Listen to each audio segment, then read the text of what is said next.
जय श्री महाकाल। सार्थक अंक, सिग्निफिकेंट डिजिट्स। किसी भी भौतिक राशि की अगर अपन माप करते हैं किसी भी यंत्र के द्वारा, तो उसकी यथार्थता की एक सीमा होती है। उसका अंतिम अंक जो होता है, जब भी अपन भौतिक राशि की माप करते हैं तो उसका अंतिम अंक सदिग्ध अंक कहलाता है। सदिग्ध अंक कहते हैं, अंतिम अंक को क्या कहते हैं? सदिग्ध। उसका अंतिम अंक सदिग्ध होता है। क्यों सदिग्ध क्यों होता है? क्योंकि कोई भी मापक यंत्र होता है, उसकी यथार्थता की मापने की एक सीमा होती है। मापने की एक क्या होती है? उसकी सीमा होती है। तो देखो, आपके सार्थक अंक, और अगर आप माप कर रहे हो किसी भौतिक राशि की और आपको शुद्धता पूर्वक जितने भी अंक आपको मिले हैं वे सभी सार्थक अंक रहेंगे। ये आपको ध्यान रखना है कि किसी भी भौतिक राशि की माप में शुद्धता पूर्वक ज्ञात सभी अंक सार्थक अंक होते हैं। किसी भी भौतिक राशि की अगर आप माप करेंगे तो उसका अंतिम अंक सदिग्ध होता है। क्यों? क्योंकि मापक यंत्र की यथार्थता की सीमा होती है। ठीक है, तो क्या लिख रहे हैं अपन? किसी भी गणना में, किसी भी भौतिक राशि की माप में या गणना में, किसी भी भौतिक राशि की माप में या गणना में अंतिम अंक, अंतिम लास्ट डिजिट्स, अंतिम अंक अंतिम अंक सदिग्ध होता है। सदिग्ध होता है। सदिग्ध होता है क्योंकि, ठीक है, अंतिम अंक क्या होता है आपके? सदिग्ध होता है क्योंकि मापक यंत्र की, क्योंकि प्रत्येक प्रत्येक मापक, मापक यानी मापने वाला, प्रत्येक मापक यंत्र की यथार्थता यथार्थता की प्रत्येक मापक यंत्र की यथार्थता की एक सीमा होती है। एक सीमा होती है। उस सीमा तक ही वो जो है सही माप सकता है, यथार्थ माप, सही मापन कर सकता है। कोई भी यंत्र हुआ, मापक यंत्र, मापने वाला जो यंत्र हुआ, उसकी यथार्थता की, सही मापने की एक सीमा होती है, वहां तक कि वो जो है शुद्ध माप कर सकता है। तो किसी भी भौतिक राशि की माप में शुद्धता पूर्वक ज्ञात अंकों को सार्थक अंक कहते हैं। जितने भी अंक आप माप रहे हो सभी सार्थक अंक। किसी भी किसी भी किसी भी भौतिक भौतिक किसी भी भौतिक राशि की किसी भी भौतिक राशि की माप में किसी भी भौतिक राशि की माप में शुद्धता पूर्वक किसी भी भौतिक राशि की माप में शुद्धता पूर्वक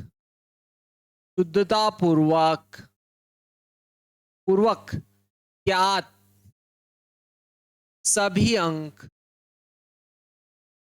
अंक सार्थक अंक होते हैं। सभी अंक सार्थक अंक होते हैं। सिग्निफिकेंट डिजिट्स, सार्थक अंक होते हैं। कोई भी भौतिक राशि है, आपने मापी और जितने भी आपको अंक मिले वे सब क्या होते हैं? सार्थक अंक होते हैं। यह आपको ध्यान रखना है। किसी भी भौतिक राशि की माप में यथार्थता पूर्वक, शुद्धता पूर्वक जितने भी अंक आपको ज्ञात है वे सभी सार्थक अंक होते हैं।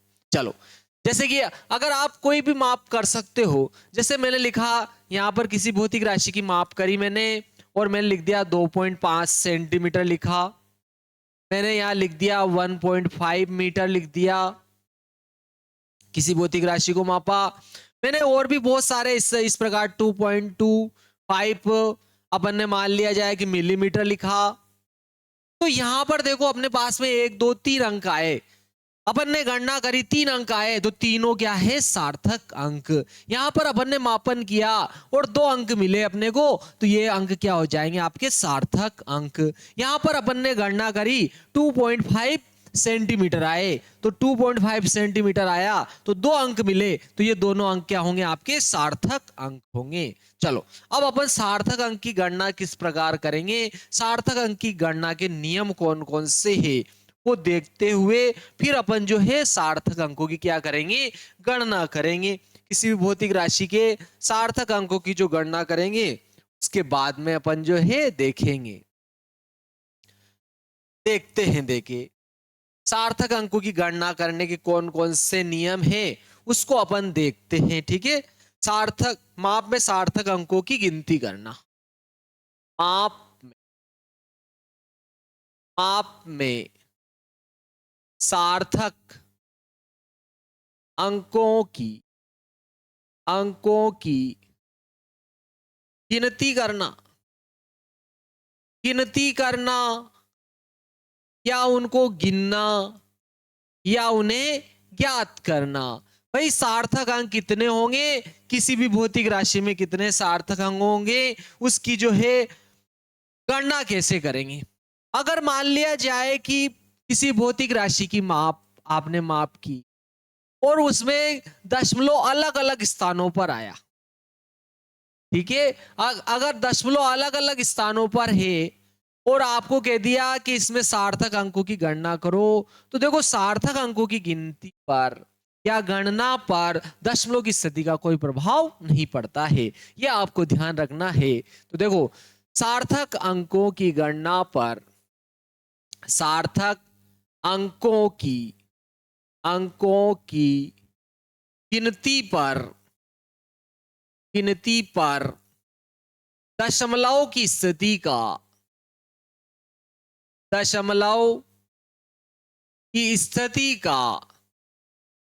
स्थिति का कोई प्रभाव नहीं पड़ता है, कोई प्रभाव नहीं पड़ता है, कोई प्रभाव नहीं पड़ता है, ये आपको ध्यान रखना है। आप सार्थक अंकों की गणना कर रहे हो और आपके पास दशमलव अलग अलग स्थानों पर आ गया, तो उस पर सार्थक अंकों की गिनती पर दशमलव की स्थिति का कोई प्रभाव नहीं पड़ेगा।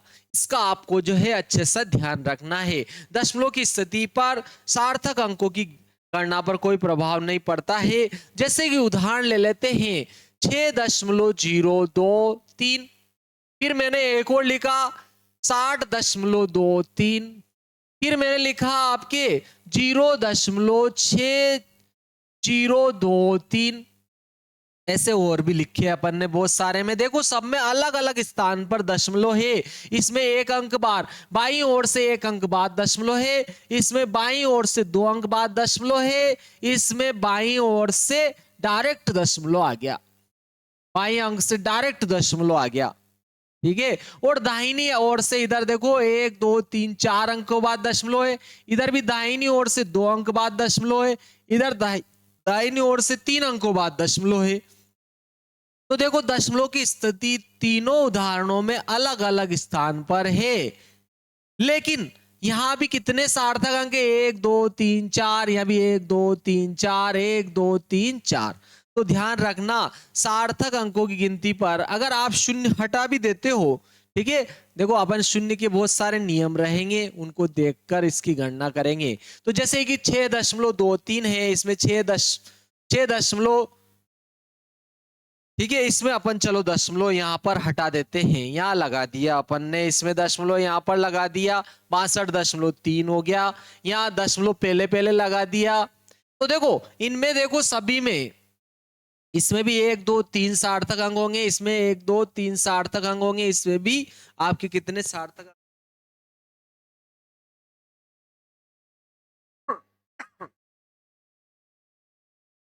माफी चाहूंगा, खांसी चल। तो देखो सभी में 3 सार्थक अंक है, सभी में 3 सार्थक अंक है। सभी में सार्थक अंकों की संख्या क्या है? समान है। यह आपको क्या करना है, ध्यान रखना है, क्योंकि दशमलव की स्थिति पर सार्थक अंकों की गणना पर कोई प्रभाव नहीं पड़ता है। कहीं भी दशमलव हो कोई प्रभाव नहीं पड़ेगा। सार्थक अंकों की गिनती पर दशमलव की स्थिति का कोई प्रभाव नहीं पड़ेगा।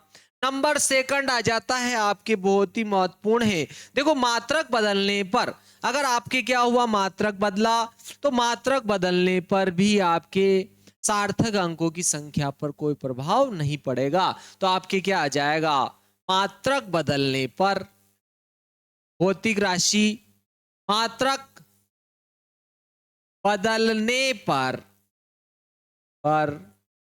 भौतिक राशि के भौतिक राशि के माप में भौतिक राशि मात्रक मात्रक बदलने पर भौतिक राशि की माप में सार्थक अंकों की संख्या पर कोई प्रभाव नहीं पड़ता है। कोई प्रभाव नहीं पड़ता है। अगर आपने मात्रक बदल दिया तो भी सार्थक अंकों की गिनती पर कोई प्रभाव नहीं पड़ेगा। जैसे कि अपन बहुत प्यारा सा उदाहरण ले लेते हैं। जैसे मैंने यहाँ लिखा आपके, देखो यहाँ पर अपन ने लिख दिया 117.1, अपन ने लिख दिया यहाँ पर ये सेंटीमीटर लिख दिया, 117.1 सेंटीमीटर लिख दिया। देखो मैंने इसका मात्रक बदल दिया, ये सेंटीमीटर में था, अब मैं इसको मीटर में बदल रहा हूं, तो 100 से भाग लगाऊंगा, ये दशमलव खिसक कर यहाँ चला जाएगा, यहाँ आ जाएगा 1.171 मीटर हो गया ये। आप चाहो तो इसको मिलीमीटर में भी बदल सकते हो, ठीक है। तो देखो मिलीमीटर में बदलोगे तो 1000 से पुनः इसमें भाग लगाया जाएगा, ठीक है। क्योंकि आपके देखो 1 मिलीमीटर में, ये ध्यान रखना, 1 मिलीमीटर जो होता है इसमें 10 की घात -3 मीटर होती है, ये आपको ध्यान रखना है, ठीक है। एक आपके मिलीमीटर जो होता है उसमें 10 की घात -3 मीटर होते हैं। तो अगर अपन इसको काय में बदल रहे हैं, मीटर मिलीमीटर में बदलेंगे, तो देखो अपन क्या करेंगे इसमें, ठीक है। देखो अपन मिलीमीटर में, अगर इसको आप मीटर है और इसको मिलीमीटर में बदलोगे तो ये इधर आएगा तो कहाँ चला जाएगा, भाग में चला जाएगा, भाग में जाएगा तो ऊपर जाएगा, ठीक है। मतलब इसमें क्या करना पड़ेगा, 1000 से आपको क्या करना पड़ेगा, गुणा करना पड़ेगा। तो 1000 से गुणा करूंगा तो यहाँ आ जाएगी 1171 मिलीमीटर हो जाएगा, ये आपके 1171 क्या हो जाएगा, मिलीमीटर, ठीक है। तो ये देखो अपन ने मात्रक बदल दिया, यहाँ ये सीजीएस मात्रक, ये आपके एसआई या एमकेएस मात्रक है, ठीक है। तो देखो यहाँ पर मात्रक बदला, लेकिन तीनों में सार्थक अंक 1 2 3 4, 1 2 3 4, 1 2 3 4। मतलब कहने का यह तात्पर्य है कि सार्थक अंकों की गिनती पर मात्रक बदलने पर कोई प्रभाव नहीं पड़ता है। मात्रक बदलने पर भौतिक राशि की माप में सार्थक अंकों की संख्या पर कोई प्रभाव नहीं पड़ता है। तो सभी में सार्थक अंकों की संख्या 4 है। सभी सभी में सभी में सार्थक अंकों की संख्या, सार्थक अंकों की संख्या 4 है। सभी में 4 है सार्थक अंक, आप इसको ध्यान रखें। देखो थर्ड पॉइंट आ जाता है, क्या आपको यह ध्यान रखना है कि आपके अगर किसी भौतिक राशि की अपन माप कर रहे हैं और आपको अशून्य अंक मिले, जितनी भी माप में अगर आपके माप करिए आपने और शून्य अंक आए नहीं, सारे अंक क्या है, अशून्य, अशून्य अंक है, तो सभी सार्थक अंक गिने। अशून्य अंक सभी सार्थक होते हैं, ठीक है। तो किसी भौतिक राशि की माप में, किसी किसी भौतिक राशि की माप में, किसी भौतिक राशि की माप में माप में ज्ञात सभी अशून्य अंक अशून्य अंक अशून्य अंक कौन हो जाएंगे? एक आ जाएगा, दो, तीन, चार, पांच, छ, सात, आठ और 9। ये सब क्या है? अशून्य अंक है। ठीक है, तो किसी भौतिक राशि की माप में ज्ञात सभी अशून्य अंक सार्थक अंक होते हैं। अशून्य अंक सार्थक अंक होते सार्थक अंक होते हैं। ये आपको अच्छे से ध्यान रखना है। अगर आपने किसी भौतिक राशि की माप करी और आपको शून्य अंक तो आए ही नहीं उसमें, ठीक है, तो सभी अंक क्या होंगे? सार्थक अंक। जैसे देख लेते हैं, जैसे लिखा मैंने आपके 8871, क्या आया देखो आपके 88.71 आया आपके। एक और उदाहरण ले लिया अपन ने 8.718 ले लिया, एक और ये ले लिया अपन ने। एक और उदाहरण इस प्रकार से बहुत सारे उदाहरण ले लिए। 89 ले लिया अपन ने, 9.8 ले लिया अपन ने, 0.98 ले लिया। देखो इन सब में कोई भी शून्य अंक नहीं है, इन सब में कोई भी शून्य अंक नहीं है, ये शून्य नहीं गिना जाएगा, है ना। तो अगर चलो इसको हटा ही देते हैं, अभी इसको हटा देते हैं। तो देखो और भी इनमें से कोई से भी अंक ले लो, आप बहुत बड़ी बड़ी राशियां भी ले सकते हो। जैसे 1 अपन ने ये ले ली, 1.4217 ऐसे ये ले ली। तो इसमें कोई भी अशून्य अंक नहीं है, तो सभी अंक गिन के बता दो, सभी सार्थक अंक होंगे। तो इसमें 1 2 3 4 5 6 6 अंक सार्थक अंक हो जाएंगे। इसमें 1 2 1 2, इसमें भी 2 अंक सार्थक अंक, इसमें 1 2 3 4 अंक सार्थक अंक, इसमें भी 1 2 3 4 अंक सार्थक अंक होंगे। क्या आपको ध्यान रखना है? ठीक है, सार्थक अंक, सार्थक अंक इसमें कितने हैं बोलो? 4। और आपके इसमें भी कितने हैं? 4 सार्थक अंक है, इसमें भी 4 सार्थक अंक है। ठीक है, इसमें भी आपके जो है 4 सार्थक अंक है, इसमें भी 4 सार्थक अंक है। और देखो इसमें कितने सार्थक अंक है, अभी देख लेते हैं अपन।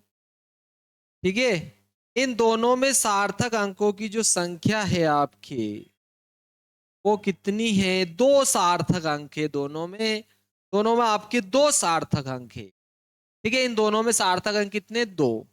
चलो इसमें देखते हैं सार्थक अंक कितने हैं। इसमें देखते हैं अपन सार्थक अंक कितने हैं। इसमें कितने हैं बोलो सार्थक अंक? आपके पास में अपने को कितने मिले थे? 1 2 3 4 5 6 6 सार्थक अंक हो गए इसमें। ध्यान रखना है अपने को, किसी भौतिक राशि की माप में ज्ञात सभी अशून्य अंक सार्थक अंक होते हैं। अशून्य है, शून्य नहीं है, तो सभी अंक सार्थक अंक होंगे। नेक्स्ट आ जाता है, चौथा पॉइंट आ जाता है आपके। चौथा क्या होगा आपके? कि दो अशून्य संख्याओं के बीच में अगर शून्य आ रहा है, कि अगर दो अशून्य संख्याएं हैं, दो अशून्य अंक है, अगर दो अशून्य अंकों के बीच में शून्य अंक आता है, किसी भौतिक राशि की माप में दो अशून्य अंकों के बीच में अगर शून्य आया तो वो सार्थक अंक में गिना जाएगा। ठीक है, देखो इसको ऐसे भी पूछा जा सकता है कि शून्य कब सार्थक अंक होती है और कब नहीं होती है, तो भी ये शून्य शून्य वाले अपन सारे पॉइंट लिख सकते हैं ना। तो दो अशून्य अंकों की मध्य स्थित, दो अशून्य अंकों के मध्य स्थित सभी शून्य सार्थक अंक होते, या सार्थक अंक में गिने जाते, सार्थक अंक होते हैं। ये आपको ध्यान रखना है कि अगर दो अशून्य अंक आ रहे हैं उनके बीच में है, कहाँ है, दशमलव से पहले है, बाद में है, कोई भी लेना देना नहीं है भाई। दो अशून्य अंकों के बीच में है ना, तो आपको सार्थक अंक में गिनना है। देखो उदाहरण देख लेते हैं। देखिए अपन उदाहरण देखा, अपन ने देख लेते हैं। जैसे कि अपन ने देखो 70.721 लिया अपन। यहाँ भी देखो इधर भी अशून्य अंक, इधर भी अशून्य अंक, कहाँ आया, कोई लेना देना नहीं है, आपके सार्थक अंक में गिना जाएगा। जैसे एक और ये ले लिया 2.023 लिया अपन ने, और ले लिया अपन ने 6.0204 ले लिया अपन ने। आप कहीं भी हो, कोई लेना देना नहीं है, दशमलव के इधर है, दशमलव इधर है, दशमलव है कि नहीं है, आपको कोई लेना देना नहीं है। जैसे कि अपन ने यहां पर 2025 लिख दिया, 2025 लिख दिया अपन ने। भाई दो अशून्य अंकों के बीच में शून्य आ रही है ना, सार्थक अंकों में गिनेंगे। यहाँ भी देखो अशून्य अंकों के बीच में है ना, कहाँ है, कोई लेना देना नहीं है, दशमलव कहाँ है उससे कोई लेना देना नहीं है। अगर दो अशून्य अंकों के बीच में शून्य उपस्थित है तो सार्थक अंकों में गिनी जाएगी। तो इन सभी में चलो अपन सार्थक अंक देखते हैं। सार्थक अंक, सार्थक अंक इसमें कितने होंगे, सब में देख लेते हैं अपन, एक साथ लिख देते हैं इनके।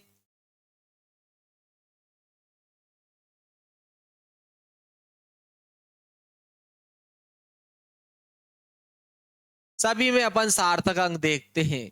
सब इसमें दो अशून्य अंकों के बीच में है, अशून्य अंकों के बीच में, अशून्य अंकों के बीच में है, अशून्य अंकों के बीच में सभी सार्थक अंक रहेगी। तो 1 2 3 4 5, इसमें 5 सार्थक अंक हो गए। हा 5 हो गए। इसमें देखो 1 2 3 4, इसमें 1 2 3 4, 4 सार्थक अंक हो गए। इसमें भी 4 सार्थक अंक हो गए। इसमें देखो 1 2 3 4 5 6, इसमें आपके कितने हो जाएगा, 6 सार्थक अंक हो गए। इसमें 1 2 3 4, तो इसमें हो गए आपके 4 सार्थक अंक। बहुत ही सिंपल सा था, समझ में आया होगा आपको। अगला आता है, देखो आपके 5वां पॉइंट आ जाता है। ठीक है, अगर आपके ध्यान रखना कि यदि दशमलव के पूर्व में, अगर दशमलव के पूर्व में, दशमलव के पूर्व में अगर कोई शून्य आ रहा है, ठीक है, अगर दशमलव के पूर्व,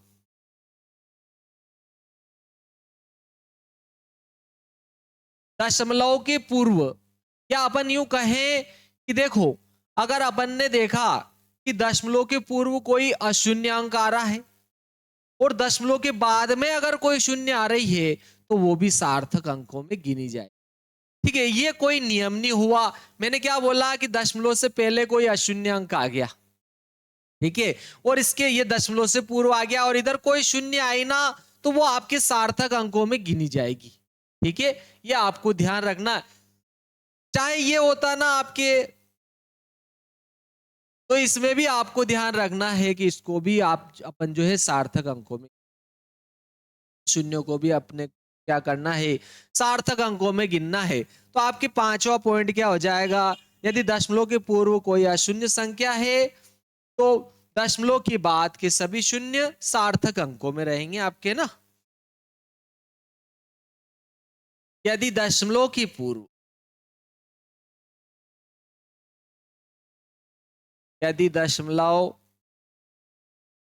के पूर्व, यदि दशमलव के पूर्व कोई अशून्य अंक है, अशून्य अंक है, तो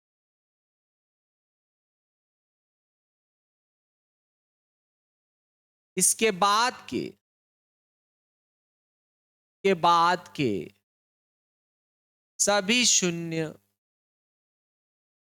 शून्य सार्थक अंक होंगे।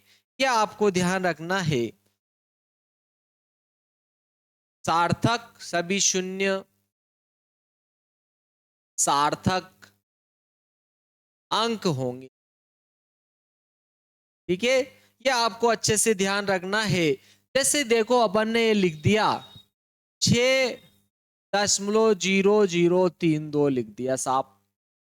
ठीक है, देखो दशमलव से पहले अशून्य अंक है, दशमलव से पहले अशून्य अंक है, तो आपको क्या करना है, दशमलव के बाद में अंक है या नहीं है कोई लेना देना नहीं है। अंक है तो भी सार्थक अंक, अंक नहीं है तो भी सार्थक अंक रहेंगे। शून्य के बाद में है तो भी, और शून्य अगर दशमलव के बाद में है तो भी सार्थक अंकों में गिने जाएंगे, ध्यान रखना है। ठीक है, तो इसमें सार्थक अंक, सार्थक अंक कितने हो गए, 1 2 3 4 5, इसमें 5 सार्थक अंक हो जाएंगे आपके। ठीक है, क्या लिखा है, यदि दशमलव के पूर्व कोई अशून्य अंक है तो इसके बाद के सभी शून्य सार्थक अंक हो, ये ध्यान रखना है। सभी अंक क्या हो जाएंगे आपके, सार्थक अंक हो जाएंगे। छठा पॉइंट आ जाता है देखो आपके कि अंतिम अशून्य अंक के आपको ध्यान रखना है क्या, देखो अंतिम, अंतिम अशून्य, अंतिम अशून्य अंक के, अंतिम अशून्य अंक के दाईं ओर के सभी शून्य, दाईं ओर के सभी शून्य, अंतिम अशून्य अंक के दाईं ओर के, दाईं ओर के सभी शून्य, सभी, सभी शून्य सार्थक अंक होते, सार्थक अंक में गिने जाते हैं।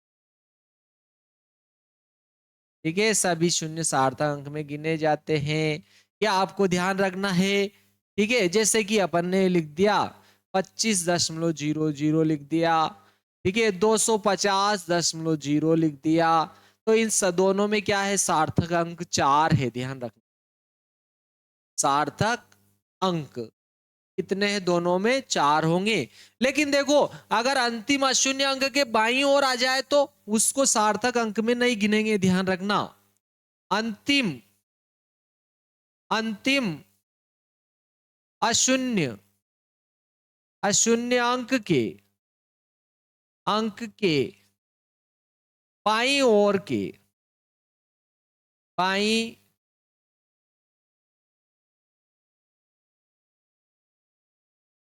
बाईं ओर के सभी शून्य, सभी शून्य सार्थक अंकों में नहीं गिने जाते, सार्थक अंकों में नहीं गिने जाते हैं, नहीं गिने जाते हैं, ये ध्यान रखना, नहीं गिने जाते हैं। जैसे अपन ने लिख दिया 0.0023 लिख दिया, ठीक है, फिर मैंने लिख दिया 0.0203 लिख दिया। ठीक है, इस प्रकार से अपन ने ये भी लिख सकते 0.0203 लिख दिया।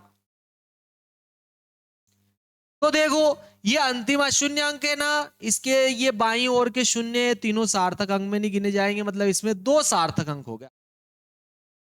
इसमें भी देखो ये अंतिम अशून्य अंक तो ये है ना, ये तो 2 शून्यों के बीच में आ रहा है, इसको सार्थक में गिनेंगे अपन, पूरे पहले नियम लिख चुके हैं। तो ये 3 अशून्य अंक है, अंतिम अशून्य अंक 2 है, इसके बाईं ओर के ये 2 शून्य है, तो इनको सार्थक अंक में नहीं गिनेंगे। इसमें भी देखो अंतिम अशून्य अंक ये है, इसके ये बाईं ओर का शून्य सार्थक अंक में नहीं गिना जाएगा, यानी कि 1 2 3 4, ये तो 2 अशून्य अंकों के बीच का है, इसको तो सार्थक अंकों में गिनेंगे। तो यहां पर देखो आपके सार्थक अंक कितने हैं,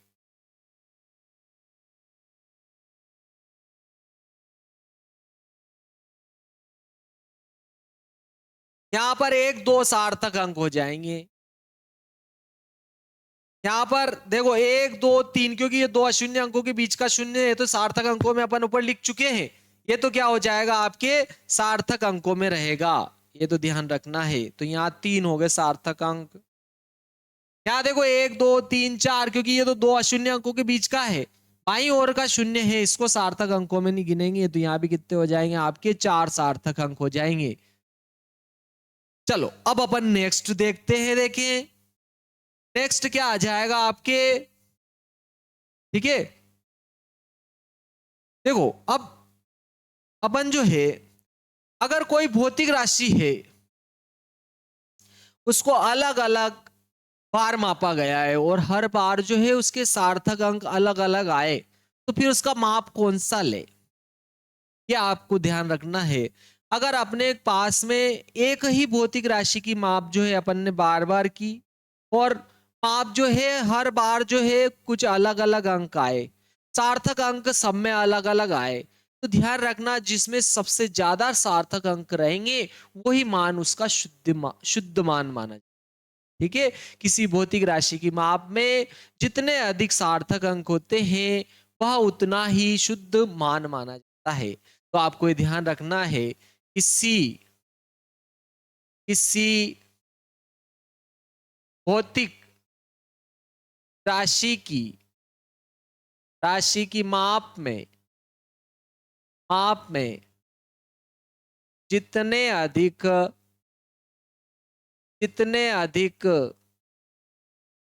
सार्थक अंक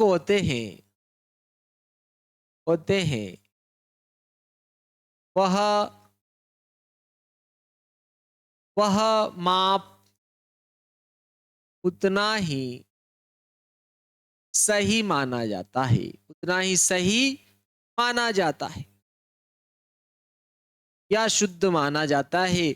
यह आपको ध्यान रखना है। ठीक है, तो अगर आपको अलग अलग मान दे दिया जाए और आपको पूछा जाए कि कौन सा माप सही है, यह भी हो सकता है, तो जिसमें ज्यादा सार्थक अंक रहेंगे आपको वही मान जो है सही करना है। ठीक है, जैसे कि मैंने एक तार की लंबाई मापी और मैंने 1.12 लिखा, एक बार तो ये माप ली मैंने फर्स्ट ऑप्शन में। सेकंड ऑप्शन में अपन ने 1.11 ले लिया, ये बी ऑप्शन आ गया अपने पास में। फिर अपने पास में सी ऑप्शन आया, 1 अपन ने 1.3 ले लिया। फिर एक और डी वाला ऑप्शन आया और आपको बोल दिया इसका मान 1.110 आया। ठीक है, 0 आया। मैंने अभी हाल बताया था कि अंतिम अशून्य अंक के दाईं ओर जितने भी शून्य आते हैं सभी सार्थक अंकों में गिने जाएंगे। तो देखो इसमें सार्थक अंक कितने, 1 2 3 4 है, इसमें 1 2 3 है, इसमें भी 1 2 3 है, इसमें भी 1 2 3 है। तो किसी भौतिक राशि की माप कौन सी सही है, तो अपन क्या कहेंगे, ये वाली ज्यादा सही रहेगी क्योंकि इसमें सार्थक अंक ज्यादा है। यह आपको ध्यान रखना है। चलो अब अपन नेक्स्ट देखते हैं। गणना में अगर अपन जो है, देखो अपने को भाई 5 सार्थक अंक दे दिया और अपने को 3 सार्थक अंक ही चाहिए, मतलब उसको निश्चित सार्थक अंकों में व्यक्त करना है। तो अपन किसी भौतिक राशि को निश्चित सार्थक अंकों में किस प्रकार से व्यक्त करते हैं, इसके बारे में जो है अपन जानकारी लेते हैं। बहुत ही महत्वपूर्ण है, इसको राउंड ऑफ नियम भी कहते हैं। तो अपन देखते हैं, देखें। ठीक है, भौतिक राशि की माप को निश्चित सार्थक अंकों में जो है अपने को व्यक्त करना है, किसी दी गई राशि को निश्चित सार्थक अंकों में व्यक्त करना। क्या हो जाएगा आपके, किसी दी गई राशि को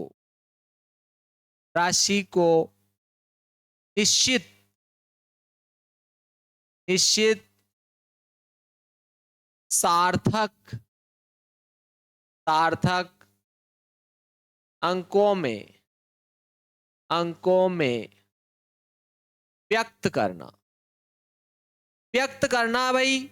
अपने को क्या करना है, अपने को कोई माप दे दी गई है और उसको निश्चित सार्थक अंकों में व्यक्त करना है। आपको बोल दिया कि दशमलव के 2 स्थानों तक इसका शुद्ध मान ज्ञात कीजिए, मतलब आपको दशमलव के बाद में 2 ही सार्थक अंक रखना है उसमें, बाकी सारे ज्यादा अंक 3 है 4 है तो उनको क्या करना है, अपने को हटाना है। तो इस प्रकार से निश्चित सार्थक अंकों में व्यक्त करना है। तो किस प्रकार से करेंगे इसके बारे में, तो देखो जब भी आप निश्चित सार्थक अंकों में व्यक्त कर रहे हो